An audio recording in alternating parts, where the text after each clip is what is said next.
നമസ്കാരം. പ്രൈം ടിവിയിലേക്ക് സ്വാഗതം.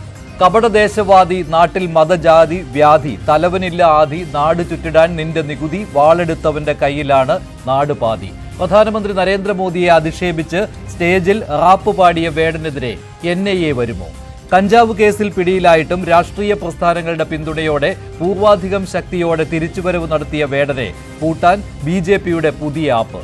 4 വർഷം മുൻപ് സ്റ്റേജ് ഷോയിൽ മോദിയെ കപടദേശവാദി പോലെയുള്ള വർണ്ണനകളിലൂടെ ആക്ഷേപിച്ചതിനാണ് BJP നേതാവ് മിനി കൃഷ്ണകുമാർ വേടനെതിരെ NIAക്ക് പരാതി കൊടുത്തത്.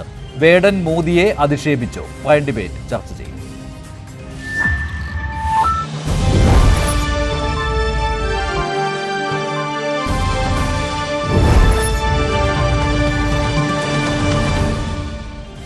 ഡിബേറ്റിൽ ശ്രീ ശ്രീജിത് പണിക്കർ, ശ്രീ EN നന്ദകുമാർ, ശ്രീ രാഹുൽ ഈശ്വർ എന്നിവരാണ് ചേരുന്നത്. ആദ്യം ശ്രീ EN നന്ദകുമാർ, ഇപ്പോൾ വേടനെതിരെ NIAക്ക് മുന്നിലാണ് പരാതി പോയിരിക്കുന്നത്.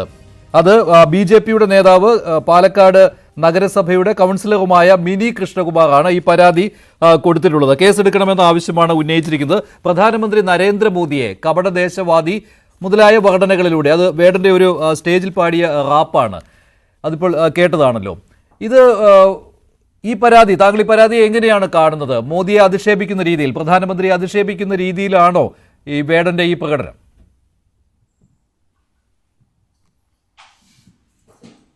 അല്ല, ഒന്ന് പ്രധാനമന്ത്രി അധിക്ഷേപിക്കുന്ന രീതിയിലാണെങ്കിലും ആരെ അധിക്ഷേപിക്കുന്ന രീതിയിലാണെങ്കിലും ഒരു കേൾക്കാമല്ലോ അല്ലേ?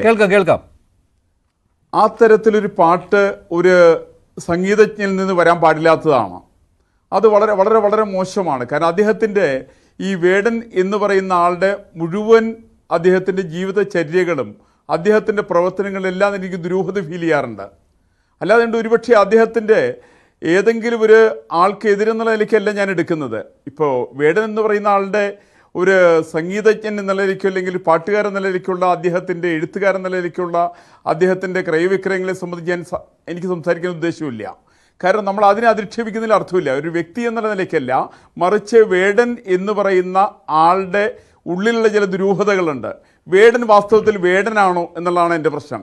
വേടൻ വേടനെയല്ല, മറിച്ച് ഒരു സാങ്കല്പിക നാമമായിട്ട് അദ്ദേഹം വേടൻ എന്ന് പറയുന്ന സമുദായത്തെ അദ്ദേഹം ദുരുപയോഗപ്പെടുത്തുന്നു എന്നുള്ളതാണ് അദ്ദേഹത്തിൻ്റെ വലിയൊരു പ്രശ്നം.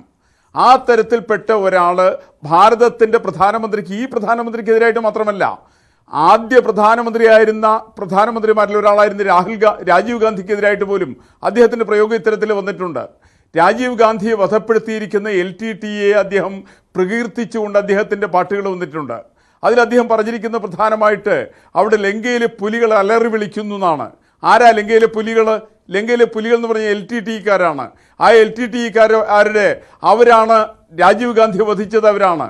ആ തരം രാജീവ് ഗാന്ധിയെ വധിച്ചതിന് ശേഷവും അത്തരം LTTEക്കാർ വീണ്ടും അവിടെ അലറി വിളിക്കുന്നുവെന്ന് ഭാരതീയനായിരിക്കുന്ന ഒരാൾ പരാതിപ്പെടുന്നുണ്ടെങ്കിൽ ആ പരാതിക്ക് അടിസ്ഥാനം ഭാരതത്തിൻ്റെ പ്രധാനമന്ത്രിയായിരുന്ന രാജീവ് ഗാന്ധിക്കെതിരായിട്ട് നീക്കമാണ്. ആ തരം ഒരു പ്രധാനമന്ത്രിമാർക്കെതിരായിട്ട് അത് രാഷ്ട്രീയം നോക്കിയിട്ടാണെന്ന് എനിക്ക് അഭിപ്രായമില്ല. അദ്ദേഹം കോൺഗ്രസിൻ്റെ പ്രധാനമന്ത്രിയായിരുന്ന കോൺഗ്രസ് നേതാവായിരുന്ന രാജീവ് ഗാന്ധിക്കെതിരായിട്ട് പറഞ്ഞു. അതേപോലെ തന്നെ BJPയുടെ നേതാവായിരിക്കുന്ന നരേന്ദ്രമോദിക്കെതിരായിട്ടും പറയുന്നു. ഈ തരത്തിൽ ചില കമന്റുകൾ ഈ തരം ചില ആളുകളിൽ നിന്ന് വരുന്നത് ഒട്ടും ഭൂഷണമല്ല എന്നാണ് എൻ്റെ അഭിപ്രായം. സെക്ഷൻ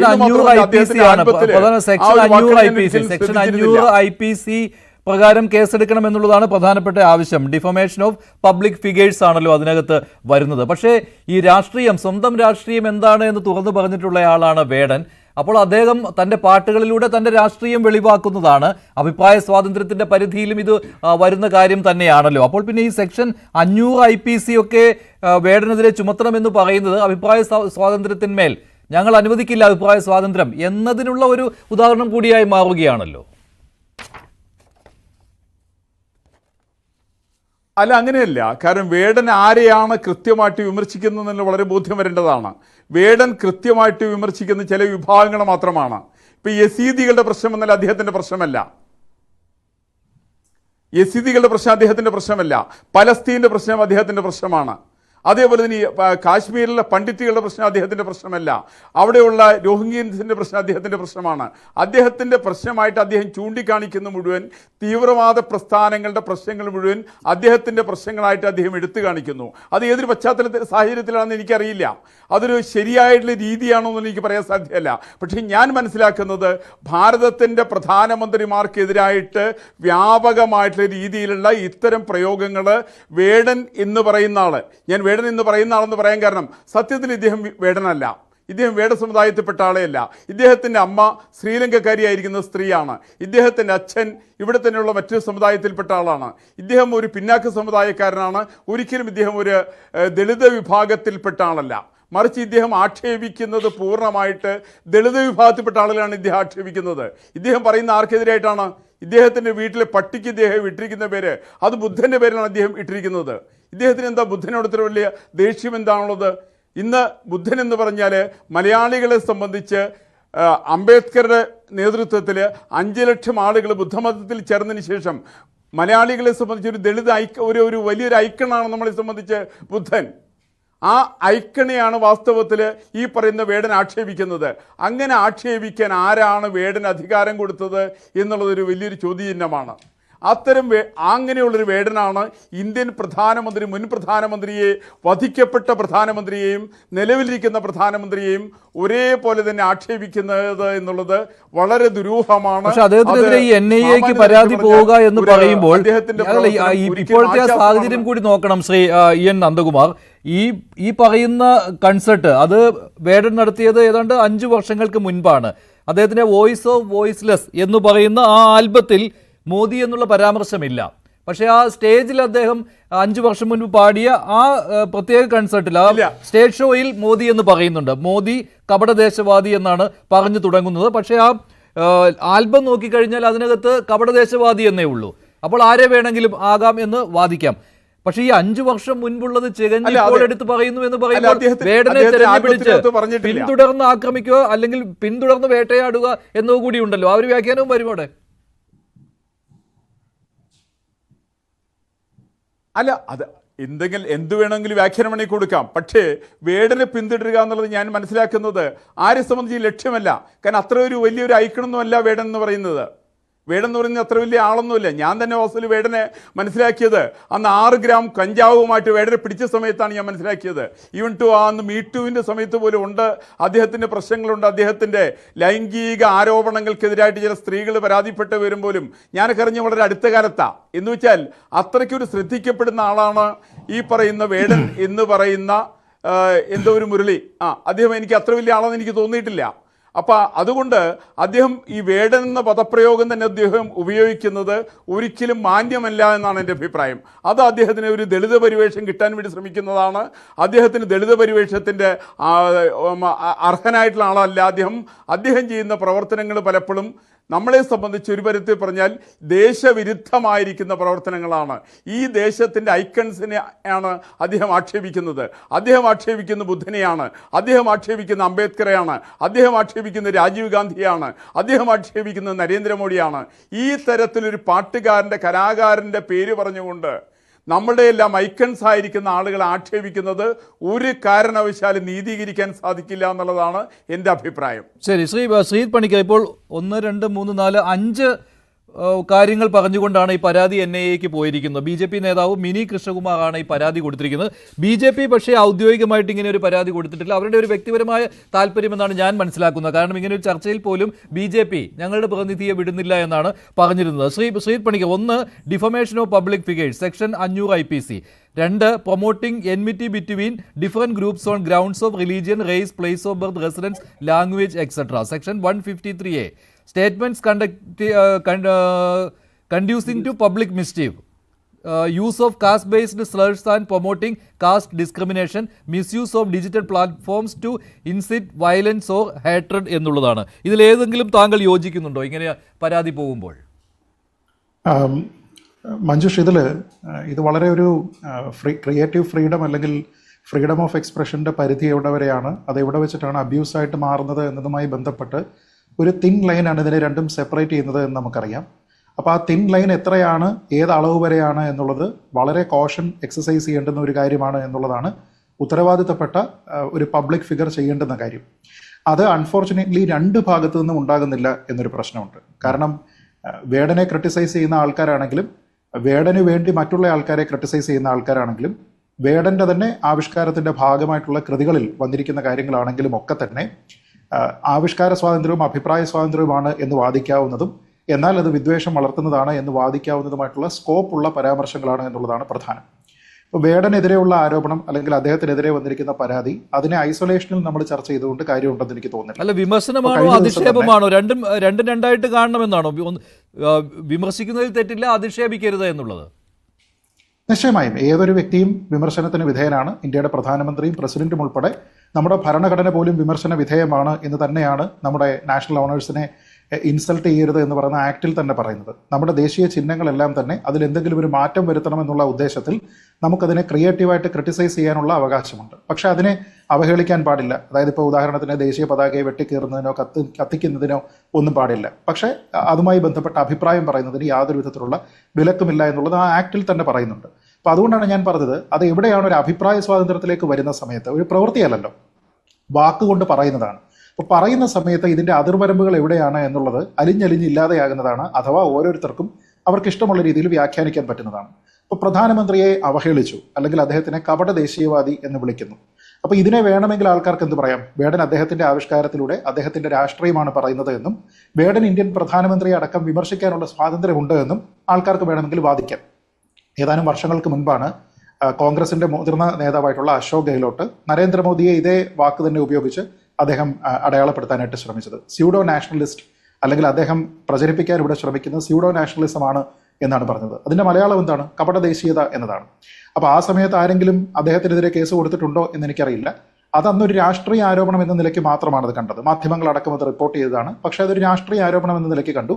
BJP പോലും അതിനെ ഒന്ന് വലിയ കാര്യമായിട്ട് കരുതിയോ എന്ന് എനിക്കറിയില്ല. അപ്പോൾ വേടൻ അത് പറയുന്ന സമയത്ത് രാഷ്ട്രീയ ആരോപണമായിട്ട് കാണേണ്ടവർക്ക് അങ്ങനെ കാണാം.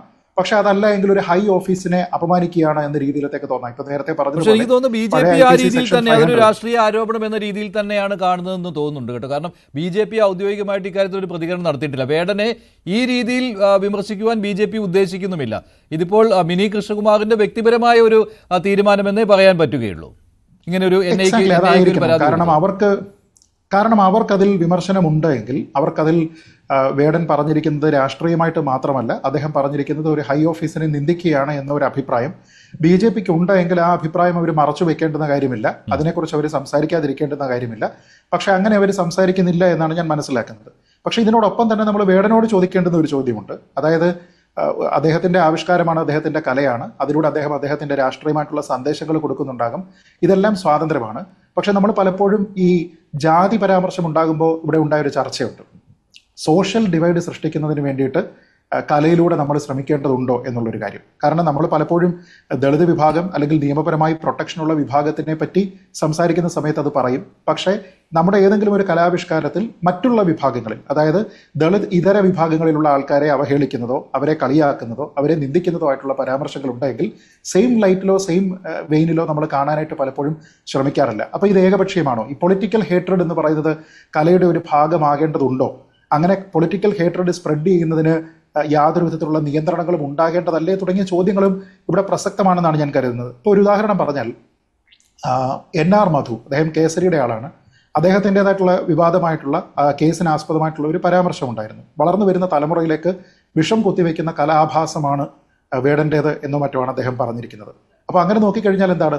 വേണമെങ്കിൽ അത് അദ്ദേഹത്തിൻ്റെ വ്യക്തിപരമായിട്ടുള്ള അഭിപ്രായമായിട്ട് കാണാം, അതിലൊരു അധിക്ഷേപമുണ്ട് എന്ന രീതിയിൽ കാണാം, സബ്സ്റ്റാൻഷിയേറ്റ് ചെയ്യാത്ത ഒരു ആരോപണമുണ്ട് എന്ന് വേണമെങ്കിൽ കാണാം. അതായത് വളർന്നു വരുന്ന തലമുറയിലേക്ക് എങ്ങനെയാണ് വേടൻ വിഷം കുത്തിവെക്കുന്നത് എന്ന് വേണമെങ്കിൽ NR മധുവിനോട് ചോദിക്കാം. അത് കേസ് കൊടുക്കുന്ന ആൾക്കാർക്ക് വേണമെങ്കിൽ അത് ചോദിക്കാവുന്നതാണ്. അതേപോലെ തന്നെ വേടനോടും വേണമെങ്കിൽ ആൾക്കാർക്ക് ചോദിക്കാം, മോദി ഒരു കപട ദേശീയവാദിയാണ് എന്ന് നിങ്ങൾ കരുതുന്നതിനുള്ള കാരണം എന്താണ് എന്ന് ചോദിക്കാം. കാരണം ഇതൊക്കെ ഒരാളിൻ്റെ പെർസെപ്ഷൻ്റെ ഭാഗമാണ്. അതല്ലാതെ ഇതൊന്ന് കോൺക്രീറ്റ് ആയിട്ടുള്ള ഒരു എവിഡൻസ് എടുത്ത് കാണിച്ചതിന് ശേഷം പറയാനായിട്ട് കഴിയുന്ന കാര്യമല്ല.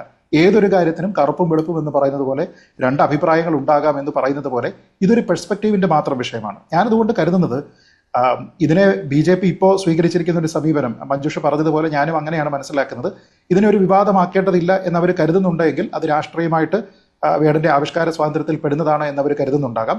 അങ്ങനെയാണെങ്കിൽ അത് വളരെ മെച്യൂർ ആയിട്ടുള്ള ഒരു പൊസിഷനാണ്, വളരെ ബാലൻസ്ഡ് ആയിട്ടുള്ള ഒരു പൊസിഷനാണെന്നാണ് ഞാൻ കരുതുന്നത്. പക്ഷെ അതേ കാര്യം തന്നെ തിരിച്ച് മറ്റുള്ള ആൾക്കാരോട് ഉണ്ടാകാൻ മറുപക്ഷത്തിനും സാധിക്കണം. അത് സാധിക്കുന്നുണ്ടോ എന്നുള്ളതാണ് പ്രശ്നം. അല്ല, മധുവിനെതിരെ കേസ് വന്നല്ലോ, മധുവിനെതിരെ കേസ് വന്നു. അതാണ് ഞാൻ പറഞ്ഞത്. അതായത് മധുവിനെതിരെ കേസെടുക്കുമ്പോൾ മധുവിന്റെ അഭിപ്രായ സ്വാതന്ത്ര്യമല്ല, മധുവിന്റെ ആവിഷ്കാര സ്വാതന്ത്ര്യമല്ല, അത് അവഹേളനമാണ്, അതുകൊണ്ട് അത് കേസെടുക്കാം എന്ന് വാദിക്കുന്ന ആൾക്കാർ ഒരിക്കലും വേടന്റേത് പൂർണ്ണമായിട്ടുള്ള ആവിഷ്കാര സ്വാതന്ത്ര്യമാണ് എന്നും അഭിപ്രായ സ്വാതന്ത്ര്യമാണ് എന്നും അതിൽ കേസെടുക്കാൻ പാടില്ല എന്നും വാദിക്കാൻ പാടില്ല.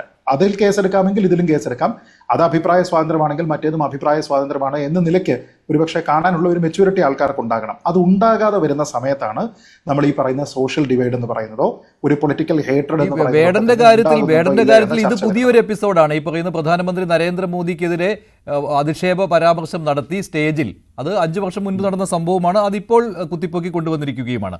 പക്ഷേ ഈ കഴിഞ്ഞ കുറേ നാളുകളായി തുടർന്നുകൊണ്ടിരിക്കുന്ന കാര്യത്തിൻ്റെ അടുത്ത തലത്തിലേക്ക് കടന്നിരിക്കുകയാണ് എന്ന് പൂർണ്ണമായിട്ടും പറയാൻ പറ്റുമല്ലോ. താങ്കൾ പക്ഷേ ഇവിടെ ഈ കാര്യത്തിൽ വേടനെ അനുകൂലിക്കുകയാണ്. പക്ഷേ ഇത് തുടക്കമിട്ടത് വേടൻ കഞ്ചാവ് കേസിൽ അറസ്റ്റിലായ സമയം മുതലാണ്. അതിനുശേഷം പക്ഷേ പൂർവാധികം ശക്തിയോടുകൂടി വേടന്റെ തിരിച്ചുവരവും കണ്ടു സ്റ്റേജിലേക്ക് ദിവസങ്ങൾക്കുള്ളിൽ തന്നെ. അത് പക്ഷേ പൊതുസമൂഹം നൽകുന്ന അംഗീകാരം, പ്രത്യേകിച്ച് രാഷ്ട്രീയ പ്രസ്ഥാനങ്ങൾ നൽകുന്ന അംഗീകാരം, അതിനൊപ്പമാണോ താങ്കൾ? നിശ്ചയമായിട്ടുമല്ല.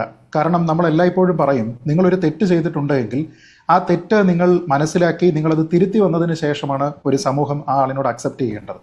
അതല്ല എങ്കിൽ നമ്മൾ ഏതൊരു ക്രൈം ചെയ്യുന്നയാളും ആ ക്രൈം ചെയ്യുന്നത് ഞാൻ തെറ്റാണ് എന്ന് തിരിച്ചറിയുന്നു. എപ്പോൾ നിയമത്തിൻ്റെ ഭാഗമായിട്ടുള്ള നിയമപാലകർ പിടിക്കുമ്പോൾ, അല്ലെങ്കിൽ കോടതിയുടെ വിധി വരുന്ന സമയത്ത്, അല്ലെങ്കിൽ രക്ഷപ്പെടാനാവാത്ത വിധം ട്രാപ്പ് ചെയ്യപ്പെടുന്ന സമയത്ത് ആൾക്കാർ പറയും ഇത് ഞാൻ ചെയ്തതാണ് എന്ന്. ഇപ്പോൾ ഈ കഴിഞ്ഞ ദിവസം ഉണ്ടായിരുന്ന ആ 3.5 വയസ്സ് 4 വയസ്സ് പ്രായം വരുന്ന ആ കുട്ടിയുടെ കൊലപാതകത്തിൽ പോലും പിടിക്കപ്പെടുമ്പോഴാണ് കുറ്റസമ്മതം ഉണ്ടാകുന്നത്, അതല്ലാത്ത സമയത്ത് ഉണ്ടാകുന്നില്ല. വേടന്റെ കാര്യത്തിൽ വേടൻ ഒരുപക്ഷെ നിരന്തരം കഞ്ചാവ് ഉപയോഗിക്കുന്ന ആളായിരുന്നിരിക്കാം. അദ്ദേഹത്തിൽ നിന്ന് പിടിക്കപ്പെടുന്ന സമയത്താണ് അദ്ദേഹം പറയുന്നത് ഇത് തെറ്റാണ് എന്ന് ഞാൻ മനസ്സിലാക്കുന്നുവെന്ന്. അതല്ലാത്ത സമയത്ത് എന്തുകൊണ്ട് അദ്ദേഹം മനസ്സിലാക്കിയില്ല എന്നൊരു ചോദ്യമുണ്ട്. അതുകൊണ്ട് തന്നെ പിടിക്കപ്പെടുന്ന സമയത്ത് ഒരാളിനുണ്ടാകുന്ന റിയലൈസേഷൻ അല്ല ഒരു സമൂഹത്തിന് ആവശ്യമുള്ളത്, മറിച്ച് അതിനൊരു കറക്റ്റീവ് സിസ്റ്റം ഉണ്ട്. അപ്പോൾ അതിന് അദ്ദേഹം ട്രയൽ ഫേസ് ചെയ്യട്ടെ, അതുമായി ബന്ധപ്പെട്ട നിയമപരമായിട്ടുള്ള കാര്യങ്ങൾ നടക്കട്ടെ, എന്നിട്ട് അദ്ദേഹത്തിന് ചികിത്സയോ മറ്റു കാര്യങ്ങളോ ഒക്കെ തന്നെ അതിന് ആവശ്യമായിട്ട് വരുന്നുണ്ട്, കൗൺസിലിംഗ് ആവശ്യമായിട്ട് വരുന്നുണ്ട് എങ്കിൽ അതെല്ലാം തന്നെ അദ്ദേഹത്തിന് കിട്ടിയതിന് ശേഷം അദ്ദേഹം തിരിച്ചു വരണം. നമുക്കൊരിക്കലും ഷൈൻ ടോം ചാക്കോയുടെ വിഷയത്തിൽ നമുക്ക് കാത്തിരുന്നതിന് ശേഷം അദ്ദേഹം മാറി വരുന്നുണ്ട് എങ്കിൽ നമ്മളൊക്കെ അദ്ദേഹത്തെ അക്സെപ്റ്റ് ചെയ്യാം എന്നൊരു സമീപനമെടുക്കുകയും, വേടന്റെ കാര്യത്തിൽ അത് പറ്റില്ല, ജാതീയമായിട്ടുള്ള കാരണങ്ങളാൽ സാമൂഹ്യമായിട്ടുള്ള കാരണങ്ങളാൽ വേടനെ ഉടനെ തന്നെ നമ്മൾ അക്സെപ്റ്റ് ചെയ്തേ പറ്റൂ എന്നൊന്നും പറയേണ്ടത് കാര്യമില്ല. അതിന് ഒരേ അപ്രോച്ചേ ഉണ്ടാകാൻ പാടുള്ളൂ. അവിടെ ഞാൻ കരുതുന്നത് അദ്ദേഹത്തിന് തുടർച്ചയായിട്ട് പിന്നീട് വേദികൾ നൽകിയിരിക്കുന്ന സംസ്ഥാന സർക്കാർ അല്ലെങ്കിൽ ഏതെങ്കിലും രാഷ്ട്രീയ പ്രസ്ഥാനം അവർ ചെയ്തിരിക്കുന്നത് തെറ്റ് തന്നെയാണ് എന്നാണ് ഞാൻ കരുതുന്നത്. കാരണം അങ്ങനെയാണ് എങ്കിൽ നമുക്ക് ഇങ്ങനെയുള്ള കേസുകളിലൊക്കെ പെടുന്ന ആൾക്കാരെ ഉടനെ തന്നെ ഇങ്ങനെ കൊണ്ടുവരാം. ഇപ്പോൾ നമ്മുടെ ഇവിടെ മുമ്പ് വിവാദമുണ്ടായിട്ടുണ്ടല്ലോ, സർക്കാരുമായി ബന്ധപ്പെട്ട് സർക്കാരിൻ്റെ പല ചടങ്ങുകളിലേക്കും പല ആൾക്കാരെയും ക്ഷണിക്കുന്നതുമായി ബന്ധപ്പെട്ട് ഇവിടെ പ്രശ്നങ്ങൾ ഉണ്ടായിട്ടില്ലേ, വിവാദങ്ങൾ ഉണ്ടായിട്ടില്ലേ? അവർക്കെതിരെയൊക്കെ തന്നെ സ്ത്രീ പീഡനവുമായി ബന്ധപ്പെട്ടിട്ടൊക്കെയുള്ള കേസുകൾ നിലനിന്നിരുന്ന സമയത്ത് പല ആൾക്കാരെയും സഹകരിപ്പിക്കാൻ പാടില്ല എന്ന രീതിയിലത്തേക്കുള്ള ആക്ഷേപം ഉണ്ടായിട്ടില്ലേ? അനുരാഗ് കാശ്യപ് ഇവിടെ സംസ്ഥാന സർക്കാരിൻ്റെ ഒരു പരിപാടിയിൽ വന്നതിന് ശേഷം അതിനെക്കുറിച്ച് അറിയില്ലായിരുന്നു എന്നൊക്കെ പറഞ്ഞിട്ട് പലരും ന്യായീകരിക്കാൻ വേണ്ടിയിട്ട് വരുന്നതൊക്കെ തന്നെ നമ്മൾ കണ്ടതാണ്. അപ്പോൾ നമുക്ക് ഒരൊറ്റ തരത്തിലുള്ള അപ്രോച്ചേ ഉണ്ടാകാൻ പാടുള്ളൂ. ഇവിടെ ഉണ്ടാകുന്ന ഒരു വ്യത്യാസം സബ്ജക്ട് ടു ട്രയൽ ആണ്, സബ്ജക്ട് ടു ഫൈനൽ വെർഡിക്റ്റ് ആണ്, ഒക്കെ ശരിയാണ്. പക്ഷെ വേടൻ തന്നെ പരസ്യമായി മാധ്യമങ്ങളുടെ മുന്നിൽ വന്നു നിന്ന് അദ്ദേഹം സമ്മതിച്ച കാര്യമാണ് ഞാനിത് ഉപയോഗിക്കുന്നുണ്ട് എന്ന്. ആ ഒരു കാര്യത്തിൽ മാത്രം വേടനെതിരാണ് താങ്കൾ. പക്ഷേ ബാക്കി കാര്യങ്ങളിൽ ഇപ്പോൾ വേടൻ ജാതി വിദ്വേഷം നടത്തുന്നുണ്ട്, ജാതീയമായി ഭിന്നിപ്പിക്കുവാൻ ശ്രമിക്കുന്നുണ്ട്, ഹയർ അതോറിറ്റീസിനെ, അതായത് പ്രധാനമന്ത്രിയെ പോലെയുള്ളവരെ അധിക്ഷേപിക്കുന്നു. ഇക്കാര്യത്തിലൊക്കെ അതിൻ്റെ ഒരു അതിർവരമ്പ് അദ്ദേഹം ലംഘിച്ചിട്ടുണ്ടോ എന്നുള്ള കാര്യം അത് രണ്ടഭിപ്രായമുള്ളതാണ്. അതുകൊണ്ട് തന്നെ അതിനെ ആ രീതിയിലേ താങ്കൾ കാണുന്നുള്ളൂ. പക്ഷേ ഇക്കാര്യത്തിൽ ഈ കഞ്ചാവ് കേസിൻ്റെ കാര്യത്തിൽ മാത്രം വേടനെ പൂർണ്ണമായിട്ടും താങ്കൾ തള്ളിപ്പറയുകയാണ്. ശ്രീ രാഹുൽ ഈശ്വർ, താങ്കൾ ഏത് പക്ഷത്താണ്? എന്തായാലും വേടനെ പൂർണ്ണമായിട്ടും അനുകൂലിക്കുന്ന ഒരു നിലപാടായിരുന്നു താങ്കൾ ഇതുവരെ സ്വീകരിച്ചിരുന്നത്. ഇപ്പോൾ ഈ NIA-ക്ക് മുന്നിലേക്ക് ഈ പരാതി പോകുമ്പോഴും അങ്ങനെ തന്നെയാണല്ലോ അല്ലേ? മഞ്ജുഷി, ഞാനൊരു ഹിന്ദു ആക്ടിവിസ്റ്റാണ്. ഒരു ഹിന്ദു ആക്ടിവിസ്റ്റായി നിന്നുകൊണ്ട് പറയാം, പ്രത്യേകിച്ച് നമ്മൾ മനസ്സിലാക്കണം, നമ്മളെന്ന് പറഞ്ഞാൽ പേരെടുത്ത് മഞ്ജുഷ്ജി എന്ന, ശ്രീജിത്ത് പണിക്കർ ഭായ് എന്ന, ശ്രീ നന്ദകുമാർജി എന്ന നമ്മൾ വരുന്ന ഒരു പ്രിവിലേജ്ഡ് സ്പേസിൽ നിന്നല്ല വേടൻ വരുന്നത്. അവിടെയാണ് നമുക്കൊരു ലെയേർഡായ അപ്രോച്ച് ഉണ്ടാകേണ്ട ആവശ്യകത. സ്വാതന്ത്ര്യ സമരത്തിൻ്റെ കാലത്ത് മഹാത്മാഗാന്ധി പറയുന്നുണ്ട്, അംബേദ്കർ നമ്മുടെ തല തല്ലി പൊളിക്കുന്നില്ല, അത് തന്നെ അംബേദ്കറിന്റെ ഭാഗത്തു നിന്നുള്ള ആത്മനിയന്ത്രണമാണ്. കഴിഞ്ഞ വർഷം സെപ്റ്റംബർ 8 പൂജനീയ സർസംഘ് ചാലക് മോഹൻ ഭഗവത്ജി വളരെ വിപ്ലവാത്മകമായ ഒരു കാര്യം പറയുന്നുണ്ട്. അദ്ദേഹം പറയുന്നത്, ഒരു വേദിയിലേക്ക് ചെന്നപ്പോൾ അവിടുത്തെ സ്വയം സേവകരും സംഘത്തിന്റെ ആൾക്കാർക്കും പിന്നോക്ക ജാതിക്കാർ പശുവിന്റെ ഇറച്ചി കൊടുത്തു. അപ്പോൾ പശുവിൻ്റെ ഇറച്ചി കഴിക്കുന്നത് ഞങ്ങൾ 42 തലമുറകൾ നരകത്തിൽ പോകുമെന്നാണ് നമ്മൾ വിശ്വസിക്കുന്നത്. പക്ഷേ അവിടുത്തെ സ്വയം സേവകർ പശുവിൻ്റെ ഇറച്ചി കഴിക്കാൻ തയ്യാറാകണം. കാരണം പിന്നോക്കക്കാർക്ക് വേണ്ടി അവരെ നമ്മുടെ കൂടെ നിർത്താനായി ആ സമീപനം എടുക്കണമെന്ന് ഈ കഴിഞ്ഞ സെപ്റ്റംബർ 2023 സെപ്റ്റംബർ 8 പൂജനീയ സർസംഘ് ചാലക് പറയുന്നത്. എന്നിട്ട് പിന്നീട് അദ്ദേഹം കണ്ടെത്തി അത് യഥാർത്ഥത്തിൽ പശുവിൻ്റെ ഇറച്ചി ആയിരുന്നില്ല, അവർ വെറുതെ ഇവരെ ടെസ്റ്റ് ചെയ്യാൻ കൊടുത്തതാണ്. നാഷണൽ മീഡിയ ഒക്കെ വലിയ പ്രാധാന്യത്തോടെ കൊടുത്തതാണ്. നമുക്ക് ഈ ജാതിയുടെ കാര്യത്തിൽ വലിയൊരു തെറ്റും ചരിത്രപരമായ അബദ്ധവും പറ്റിയിട്ടുണ്ട് എന്നൊരു യാഥാർത്ഥ്യബോധം വിശിഷ്യ സവർണ ഹിന്ദുക്കൾക്കും വിശാല അർത്ഥത്തിൽ എല്ലാ ഹിന്ദുക്കൾക്കും ഉണ്ടാകേണ്ട ആവശ്യകതയുണ്ട്. അവിടെയാണ് ഇതിനെ ലെയർഡായി മാത്രമേ കാണാൻ കഴിയൂ എന്നൊരു തിരിച്ചറിവ് നമുക്കുണ്ടാകേണ്ടത്. വിവേകാനന്ദ സ്വാമി നമ്മുടെ നാട്ടിൽ വന്ന് നിനക്കൊക്കെ ഭ്രാന്താണ്, ഭ്രാന്താലയമാണെന്ന് പറഞ്ഞത് നമ്മുടെ പൂർവികരെ നോക്കി പറഞ്ഞത് നമ്മുടെ പിന്നോക്കക്കാരോടുള്ള തെറ്റായ അപ്രോച്ച് കാരണമാണ്. ഇപ്പം തന്നെ നമുക്ക് നോക്കാം. ശശികല ടീച്ചർ എനിക്ക് ബഹുമാനമുള്ള വ്യക്തിയാണ്. ശശികല ടീച്ചറിന്റെ അമ്പലത്തിൽ പോയി പ്രഭാഷണം നടത്താൻ എനിക്ക് വലിയൊരു അവസരം ലഭിച്ചിട്ടുണ്ട്. എൻ്റെ വീട്ടിൽ ശശികല ടീച്ചർ വരാനുള്ള ഒരു അവസരം എനിക്ക് ലഭിച്ചിട്ടുണ്ട്. ശശികല ടീച്ചർ കഞ്ചാവോളി എന്ന വാക്ക് വിളിക്കുമ്പോൾ അത് ദൂരവ്യാപകമായ പ്രത്യാഘാതങ്ങൾ ഉണ്ടാക്കും. ഒന്ന്, സ്ത്രീയാണ്, ടീച്ചറാണ്, അമ്മയാണ്. ടീച്ചർ അതേപോലൊരു വാക്ക് പിൻവലിക്കണം. ശശികല ടീച്ചർ ആ ഉപയോഗിച്ച വാക്ക് ഒരു കാരണവശാലും, എനിക്ക് ഉറപ്പുണ്ട്, സംഘത്തിലെ ആരും അതിനെ അനുകൂലിക്കില്ല, BJP-യിലെ ആരും അതിനെ അനുകൂലിക്കില്ല, കോൺഗ്രസിലെയും CPM-ലെ ആരും അതിനെ അനുകൂലിക്കില്ല. അപ്പൊ അത്തരത്തിലുള്ളൊരു വാക്ക് തീർച്ചയായും പിൻവലിക്കണം. അത് ദൂരവ്യാപകമായി പ്രതിഷേധം ഉണ്ടാകും. രണ്ട്, വേടന്റെ പ്രായമല്ല ശശികല ടീച്ചറിന്റെ പ്രായം. വേടൻ, മുടി എന്ന തമിഴ് വാക്ക് അർത്ഥം വരുന്ന ഒരു പ്രയോഗം, തമ്പുരാനാണെങ്കിൽ എനിക്ക് ഒരു കോപ്പുമില്ല എന്ന് പറയുന്ന ഒരു പ്രയോഗം ഉണ്ടായി. പക്ഷേ അതുപോലെയല്ല ഈ മറ്റേ വാക്ക്. രണ്ട്, വേടന്റെ പ്രായമല്ല ശശികല ടീച്ചറിന്റെ പ്രായം. വേടൻ അടക്കമുള്ളവരോട് ബഹുമാനത്തോടെ സംവദിച്ച് അവരെ കൂടെ നിർത്തുന്ന ഒരു സാമൂഹിക സമീപനമാണ് ഹിന്ദു പ്രസ്ഥാനങ്ങൾക്കും ഭാരതത്തിനും ആവശ്യം. കാരണം ചരിത്രത്തിൽ ആ രീതിയിൽ പ്രശ്നങ്ങൾ ഉണ്ടായിട്ടുണ്ട്. ഇനി അവിടെയാണ് വേടനാണെങ്കിലും ഷൈൻ ടോൺ ചാക്കോ ആണെങ്കിലും ഖാലിദ് റഹ്മാൻ ആണെങ്കിലും നമ്മുടെ ശ്രീനാഥ് ഭാസി ആണെങ്കിലും, ഒരിക്കൽ ശ്രീജിത്ത് പണിക്കർ ഭായിയുടെ ഒരു പോസ്റ്റ് ഉണ്ടായിരുന്നു, ഹാവു മതേതരത്വം തകർന്നില്ല. ഞാനത് കണ്ട് ഒരുപാട് ചിരിച്ചൊരു പോസ്റ്റാണ്. അതായത് 3 സമുദായങ്ങളിലെ ആൾക്കാരുണ്ട് എന്ന് സൂചിപ്പിക്കുന്നതായിരുന്നു ആ പോസ്റ്റ്. ഒന്ന് ആലോചിച്ച് നോക്കിയാൽ നമ്മുടെ കേരളത്തിന്റെ ഒരു പൊതു സ്വഭാവമാണ്, നമ്മൾ നശിക്കാനാണെങ്കിലും ഒരുമിച്ചായിരിക്കും, നന്നാവാനാണെങ്കിലും ഒരുമിച്ചായിരിക്കും. ഹിന്ദുവും ക്രിസ്ത്യാനിയും മുസ്ലിമും ദളിതനും എല്ലാം കൂടിയുള്ള ഒരു നമ്മുടെ കഞ്ചാവിന്റെ കേസ്, ഇവരെ എല്ലാം തിരിച്ചു കൊണ്ടുവരണം. മത്തായി സുവിശേഷത്തിൽ പറയുന്നത് പോലെ 100 ആട് നമുക്കുണ്ട്, ഒരാട് നഷ്ടപ്പെട്ടു പോയാൽ ആ നഷ്ടപ്പെട്ട ആടിനെ തിരിച്ചെടുക്കാനുള്ള ഒരു മനോഭാവം, ക്രിസ്തുവിന്റെ സമീപനം, ഗാന്ധിയുടെ സമീപനം നമുക്ക് വേണം. അതുകൊണ്ട് വേടനെ തിരിച്ചു കൊണ്ടുവരാൻ CPM കാണിച്ചത് രാഷ്ട്രീയ ബുദ്ധി മാത്രമല്ല, CPM-കാരുടെ ഒരു നന്മയാണ്. അല്ലെങ്കിൽ CPM-കാർക്ക് ഓഫ്കോഴ്സ് അതിലൊരു പൊളിറ്റിക്സ് കാണും, സംശയമൊന്നുമില്ല. CPM-കാർക്കാണ് പിന്നോക്ക വോട്ട് കിട്ടുന്നത്.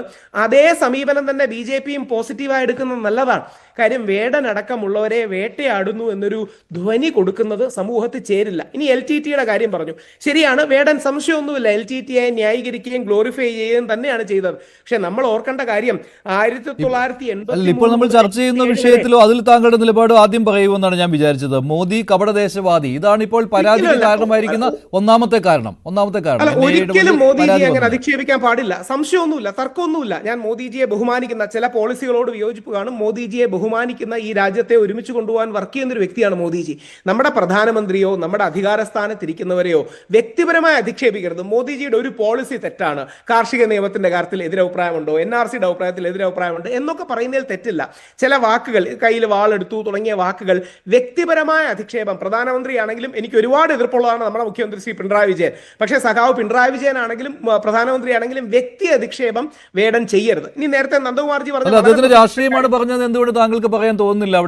അവിടെ എന്താ അറിയാമോ, വേടൻ ഈ രാഷ്ട്രീയം പറയുന്നതിൽ കുഴപ്പമില്ല, അതിൽ വ്യക്തിപരമായ അധിക്ഷേപങ്ങൾ ഉണ്ടാകരുത്. എനിക്ക് തോന്നുന്നില്ല വേടനും ഇനി അത് റിപ്പീറ്റ് ചെയ്യുമെന്ന് എനിക്ക് തോന്നുന്നില്ല. അന്ന് വേടന്റെ പ്രായം കുറച്ചുകൂടെ കുറച്ചാണ്, ഇപ്പം പോലും 30 വയസ്സ് 29 വയസ്സേ വേടനുള്ളൂ. അതുകൊണ്ട് സ്റ്റേജിൽ റിപ്പീറ്റ് ചെയ്തിട്ടില്ല എന്ന് തോന്നുന്നു. അവിടെയാണ് ഒരു കാര്യം ശ്രദ്ധിക്കണം. അപ്പൊ വേടനെതിരെ നല്ലൊരു വിമർശനം ശ്രീ നന്ദകുമാർജി പറഞ്ഞാണ്. ആ വിമർശനം ഉയർത്തി പറയണം. നമ്മുടെ കാശ്മീരി പണ്ഡിറ്റുകൾ അല്ലെങ്കിൽ മണിപ്പൂരിലെ ക്രിസ്ത്യാനികൾ അടക്കം ഒരുപാട് പേർക്ക് ബുദ്ധിമുട്ടുകൾ ഉണ്ടായി. ഇത്തരം കാര്യങ്ങളൊക്കെ സെലക്റ്റീവ് അല്ലാതെ വേടൻ പറയണം എന്ന് പറയുന്നതിൽ ഒരു തെറ്റുമില്ല. കാശ്മീരി പണ്ഡിറ്റുകളുടെ വേദനയെക്കുറിച്ച് വേടൻ ഇതുവരെ പാടി കണ്ടിട്ടില്ല. ഗസയിലെ കുഞ്ഞുങ്ങളുടെ വേദന, പാലസ്തീനിലെ കുഞ്ഞുങ്ങളുടെ വേദന നമ്മുടെ വേദനയാണ്, അവർക്ക് വിശക്കുന്നത് നമ്മുടെ വേദനയാണ്. എന്നാൽ അതേപോലെ കാശ്മീരി പണ്ഡിറ്റുകളുടെ കാര്യം വേടൻ പറഞ്ഞിട്ടില്ല എന്നൊരു നല്ല വിമർശനം ഉന്നയിക്കാം. പകരം വേടനെ വേട്ടയാടുക എന്നുള്ളൊരു ഫീലിംഗ് കൊടുക്കുന്നത് അത് ഒരു കാരണവശാലും ഗുണം ചെയ്യില്ല. ഇനിയും വേടൻ ആരുടെയെങ്കിലും കയ്യിലെ കളിപ്പാവയാണെന്നോ, വേടൻ തീവ്രവാദിയാണെന്നോ, വേടൻ തീവ്രവാദികളുടെ കാശ് മേടിക്കുന്നതാണെന്നൊക്കെ അടിസ്ഥാനമില്ലാതെ പറയുകയാണെങ്കിൽ നമ്മുടെ ലാലേട്ടനെ കുറിച്ച് ഇതേപോലൊരു ആരോപണമല്ലേ ഓർഗനൈസറി വന്ന് വൈറ്റോടുകൂടി പിൻവലിച്ചു. മോഹൻലാൽ ഇസ്ലാമിസ്റ്റുകളുടെ കാശ് മേടിച്ചു പോയി. അതിനുശേഷം കൈതപ്പുറം ദാമോദരൻ നമ്പൂതിരിയെ കുറിച്ച് ഇതേപോലെ തന്നെ ഇസ്ലാമിസ്റ്റുകളുടെ ടൂളാണ്, അദ്ദേഹം പാകിസ്ഥാൻ ബന്ധമുണ്ടെന്ന് പറഞ്ഞ് മറ്റൊരു എന്താ പറയുക കടുപ്പമേറിയ വലതേക്ക് നിൽക്കുന്ന ഒരു ചാനലിൽ ഒരു സാധനം വന്നു. അപ്പൊ നമ്മൾ ഇത്തരത്തിൽ ചാപ്പയടിച്ച ആൾക്കാരെ അകറ്റാനല്ല, എതിരഭിപ്രായമുള്ളവരെ പോലും ചേർത്ത് നിർത്തുന്ന മോദിജി പറയാറുണ്ട്, എന്നെ വിമർശിക്കൂ, അത് ജനാധിപത്യത്തെ ശക്തമാക്കും, അല്ലെങ്കിൽ കൂടുതൽ വിമർശിക്കൂ. വേടൻ വ്യക്തി അധിക്ഷേപത്തിൽ നിന്ന് പിന്മാറണം എന്ന കാര്യത്തിൽ ആർക്കും തർക്കം ഉണ്ടാവില്ല. പക്ഷേ അതോടൊപ്പം വേടനോട് എടുക്കുന്ന സമീപനം കുറച്ചുകൂടെ കൃത്യമായി പറഞ്ഞാൽ സമുദായം കൊണ്ട്, ജാതി കൊണ്ട്, സ്വത്വം കൊണ്ട് നമ്മൾ കുറെ കൂടെ സോഫ്റ്റായി ഡെലിബറേറ്റ് ആയിട്ടൊരു പൊസിഷൻ എടുക്കേണ്ടതിന്റെ കാരണം വേടനെ കൂടുതൽ അസിമിലേറ്റ് എന്ന വാക്ക് നെഗറ്റീവ് അർത്ഥത്തില്ല, വേടനെ കൂടുതൽ ഉൾക്കൊള്ളുക എന്നുള്ള കാര്യം. ശരി, ശ്രീ എൻ നന്ദകുമാർ അതിനുള്ള മറുപടി കൂടുതൽ ഉൾക്കൊണ്ടുകൊണ്ട് പോകണം എന്നുള്ളതാണ് രാഹുൽ ഈശ്വറുടെ വാക്കുകൾ. കറക്റ്റ്, അത് തന്നെ കറക്റ്റ്. അതാണ്, വേടനെ കൂടുതൽ ഉൾക്കൊണ്ടുകൊണ്ട് നമ്മൾ പോകണം. മഞ്ജുഷി ഞാൻ ഈ ചർച്ചയിൽ RSSന്റെ പ്രതിനിധി അല്ല കേട്ടോ. ഞാൻ RSSന്റെ അനുഭാവി മാത്രമാണ്. അതൊന്ന്. രണ്ടാമത്തൊന്നുള്ളത്, വേടൻ എന്ന് പറയുന്ന വ്യക്തിയല്ല ഇതിനകത്ത് വിഷയമുള്ളത്.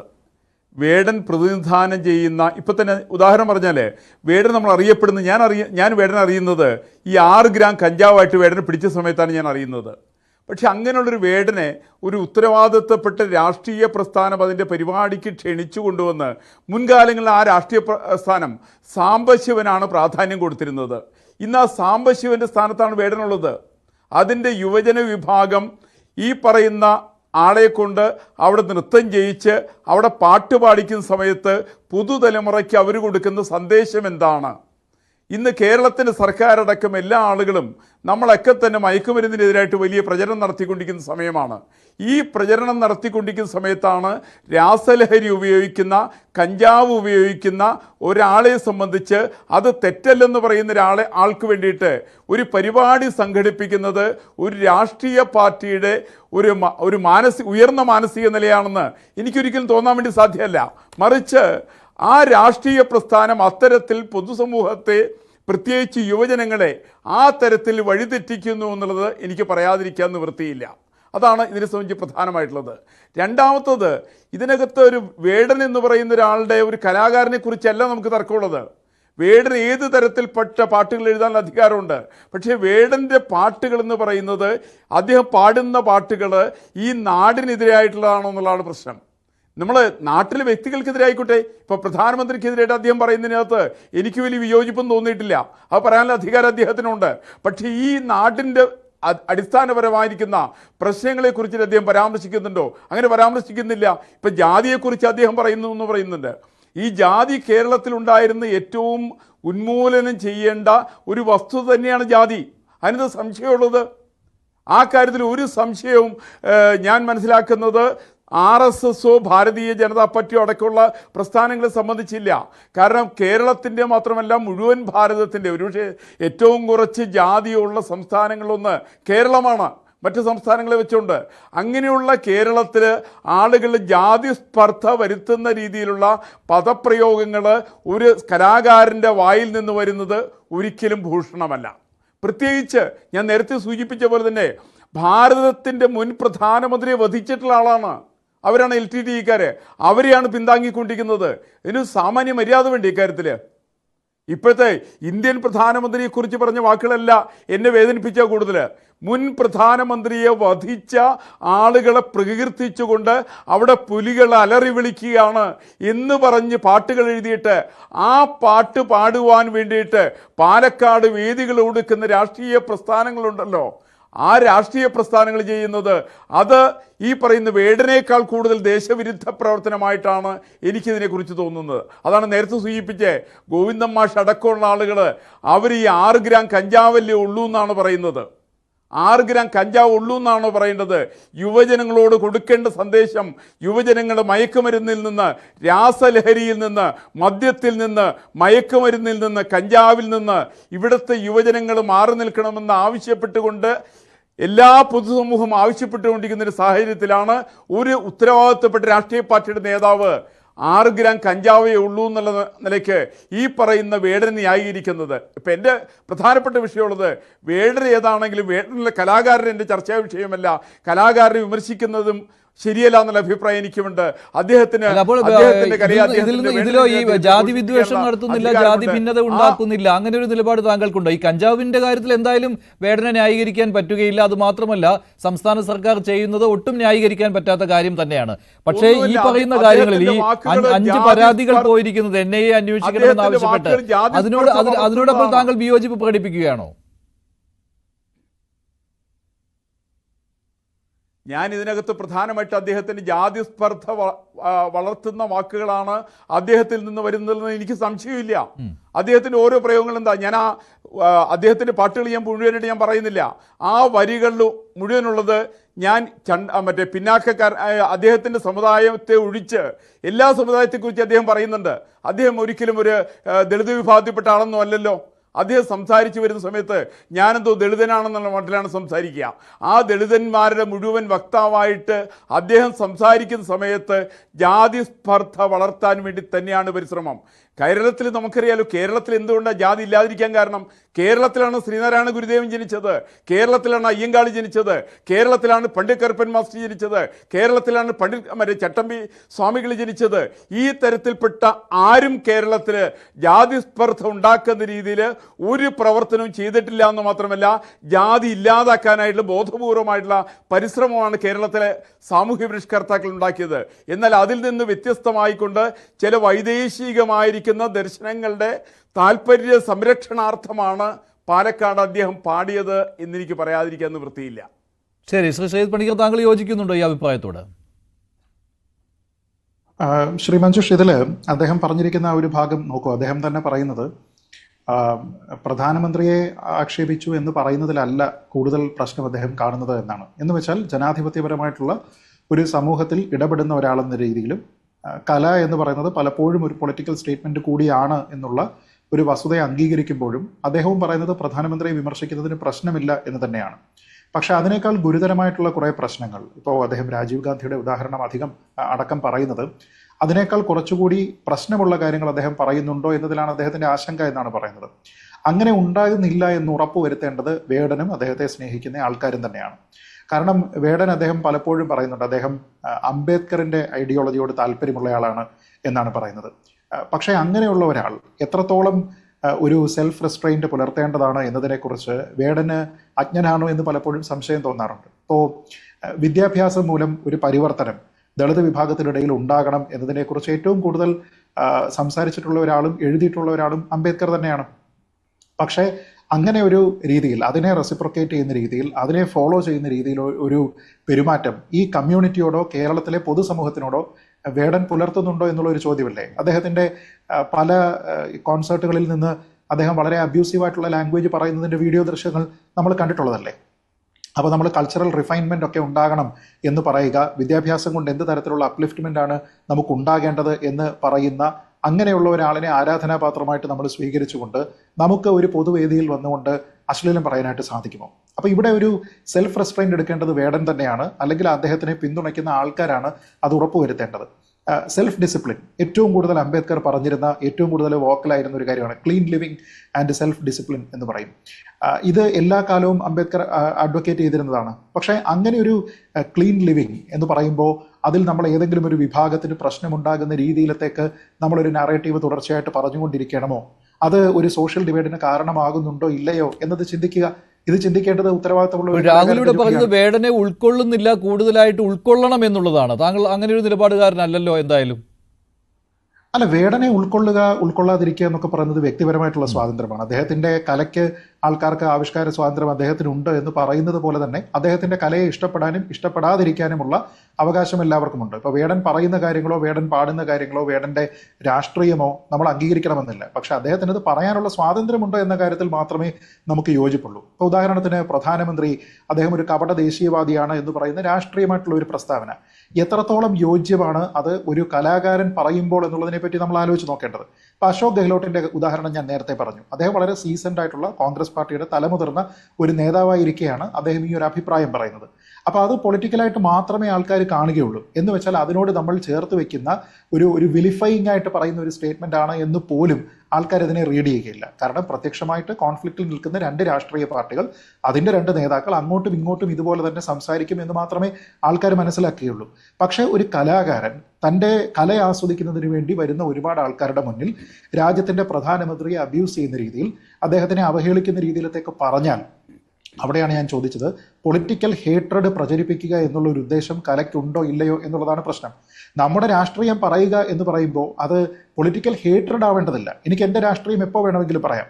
എനിക്ക് ഞാൻ ആരുടെ അപ്ലിഫ്റ്റ്മെന്റിന് വേണ്ടിയിട്ടാണോ നിലകൊള്ളുന്നത് എന്നതിനെ കുറിച്ച് എനിക്ക് പറയാം. ഇത് മറ്റൊരു കാര്യമുണ്ട്. ഇപ്പോൾ ആ ആൽബമാണ് കൂടുതൽ ആളുകളും കേട്ടിരിക്കുന്നത്. അപ്പോൾ ആ ആൽബത്തിൽ കപട ദേശവാദി എന്നേ പറയുന്നുള്ളൂ, മോദി എന്ന് പറയുന്നില്ല. അതുകൊണ്ട് തന്നെ മെസ്സേജിലും ആളുകൾ പറയുന്നുണ്ട് മോദി എന്നുള്ള പേര്, പ്രധാനമന്ത്രിയുടെ പേര് അവിടെ പറഞ്ഞിട്ടില്ലല്ലോ. പിന്നെ ഇങ്ങനെ പരാതി കൊടുത്തപ്പോൾ ആ പരാതി കൊടുത്തത് കൊണ്ടല്ലേ ഇത് ആളുകൾ അറിഞ്ഞത് എന്ന്. പക്ഷേ വേടൻ സ്റ്റേജിൽ പാടിയപ്പോഴായിരുന്നു മോദി എന്ന് പറഞ്ഞുകൊണ്ട് ഇല്ലേ ആ ഒരു ലൈൻ തുടങ്ങിയത്, അല്ലെ? കപടദേശവാദി എന്നതിന് തൊട്ട് മുൻപ് മോദി എന്ന് പറഞ്ഞുകൊണ്ടാണ് തുടങ്ങിയത്.